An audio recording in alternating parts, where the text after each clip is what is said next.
10 اصطلاح رایج بورس که باید بدونید اینها هستند. شماره 1 شاخص کل. شاخص کل میانگینی هست از تغییر قیمت همه سهام‌ها در بازار بورس. این شاخص کلیت بازار رو نشون میده، اما برای تصمیم گیری درباره یه سهم خاص باید سراغ نماد و اطلاعات بنیادین اون سهم رفت. برای بررسی بازار چند تا سایت رو باید چک کنید که مهمترینش این 3 تا هستن. اول کدال.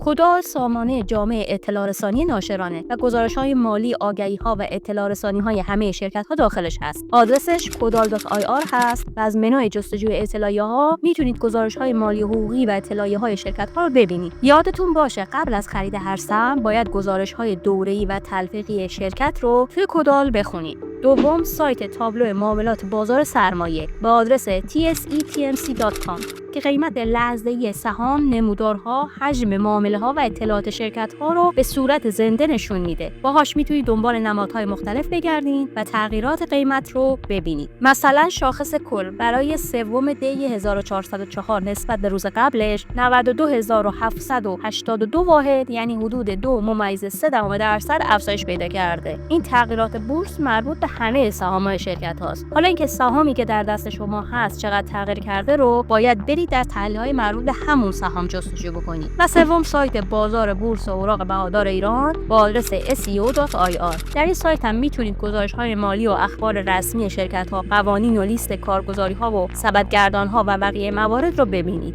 پس شد 3 تا سایت: کدال، سایت تابلو معاملات بازار و سایت SEO. شماره 2 نماد. نماد شناسنامه هر شرکته، مثل شماره پلاک ماشینه. مثلا فملی نماد شرکت ملی صنایع مس ایرانه. همیشه با نماد درست جستجو سفارش بزنید، چون اشتباه در نماد یعنی اشتباه در سرمایه گذاری. قبل از سفارش نام شرکت، نماد و بازاری که در اون معامله میشه رو دوباره چک کنید، چون یه اشتباه ساده واقعا میتونه دردسر ایجاد کنه. شماره 3 بورس اوراق بهادار، فرابورس، بورس کالا، بورس انرژی. بازار سرمایه ایران شامل بازار بورس اوراق بهادار، فرابورس، بورس کالا و بورس انرژی میشه. بورس اوراق بهادار یا سهام بازار اصلی خرید و فروش سهام شرکت هاست و شامل بازار اول و بازار دوم، بازار فرعی و همینطور صندوق‌های سرمایه‌گذاری تحت پوشش بورس هست. اما فرابورس بازار جایگزین برای شرکت‌هایی هست که شرایط بورسی شدن رو ندارن یا در مسیر پذیرش هستن.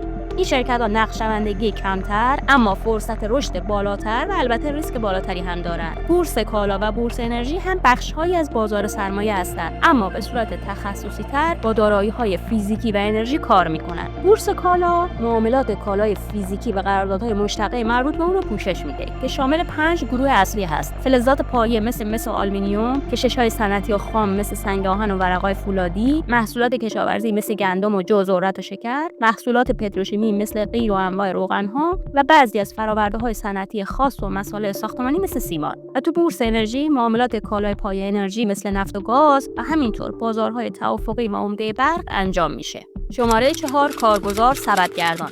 خرید و فروش اوراق بهادار تو ایران باید از طریق کارگزاری انجام بشه که سایت‌ها و پلتفرم‌های آنلاین دارن و از طریق اونها میتونید سهامی رو بخرید و بفروشید و بابت این خرید و فروش به کارگزار کارمزد میدین. اینکه چی بخرین یا چی بفروشین بر عهده خودتون هست. البته ممکنه کارگزار بهتون مشاوره بده، اما در نهایت تصمیم گیری با خودتون هست و کارگزار فقط سفارش‌ها رو اجرا میکنه.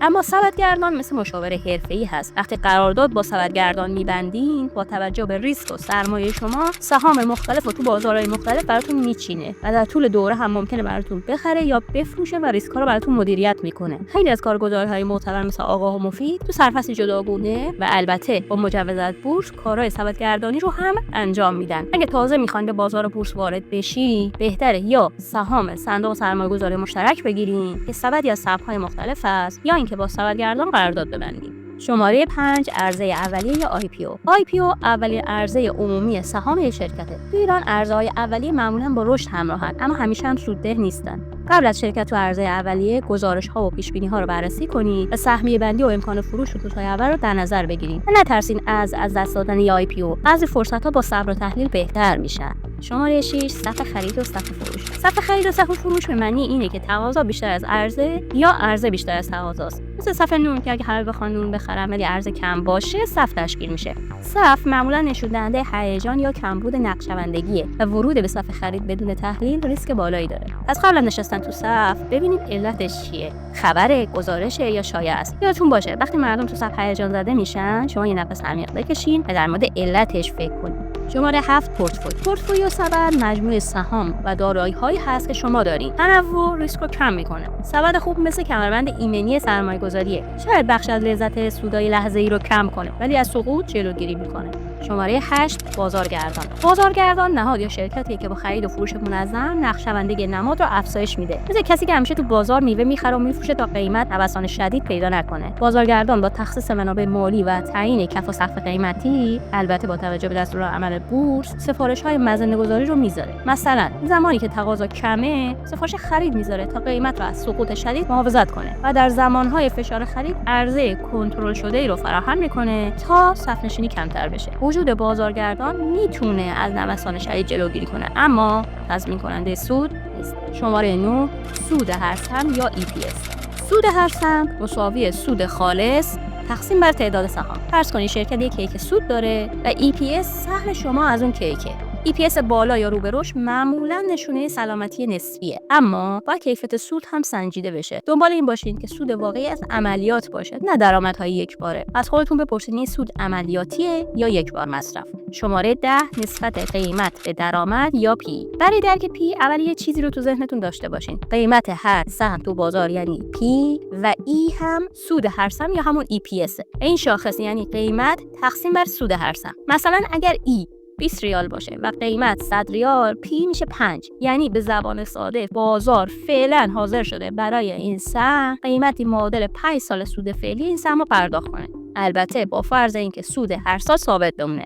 اگه پی بالا باشه به طور کلی بازار انتظار رشد یا عملکرد بهتر برای شرکت داره. یعنی خب چشم‌انداز سهم مثبته که بازار حاضر شده براش عدد بالاتری بپردازه، اما همیشه هم اینطور نیست و ممکنه قیمت فقط به علت هیجان یا حباب بالا رفته باشه. اگه پی خیلی پایین باشه یعنی ممکنه اون سهم یه سهم ارزون خوب باشه، یا اینکه بازار فکر میکنه این سود تکرار نمیشه که قیمت پایینی براش گذاشته، یا اینکه مثلا شرکت مشکل داره. پس همیشه دلیلش رو بررسی کنید. این شاخص ساده و سریعه ولی اشکالات زیادی داره. برای تصمیم گیری باید پی رو با میانگین صنعت، تاریخچه شرکت و بقیه شاخص‌ها و گزارش‌ها مثل جریان نقد و وضعیت بدهی مقایسه کنید. اولین قدم عملیاتی برای ورود به بورس دریافت کد بورسی که از طریق کارگزاری‌ها، دفاتر پیشخوان یا سامانه سجام به آدرس csd.iran.ir انجام میشه. حالا یه تمرین عملی با 4 گام ساده رو انجام بدید. گام اول، این نماد رو انتخاب کنید و گزارش میان دوره و تلفیقش رو توی کدال بخونید. گام دوم، قبل از ورود ببینید حجم معاملات نسبت به میانگین چطوره و شاخص بازار چه وضعیتیه. گام سوم، برای هر معامله حد ضرر رو مشخص کنید. بیشتر از 2 تا 5% از سرمایه قابل خطرتون رو روی معامله ریسک نکنید. و گام چهارم، سبدتون رو ماهانه بازنگری کنید. اخبار کدال و معیارهای بنیادی رو دنبال کنید. و در نهایت اگر ویدیو رو دوست داشتین با ساب و لایک به من انرژی بدین برای ویدیوهای بعدی.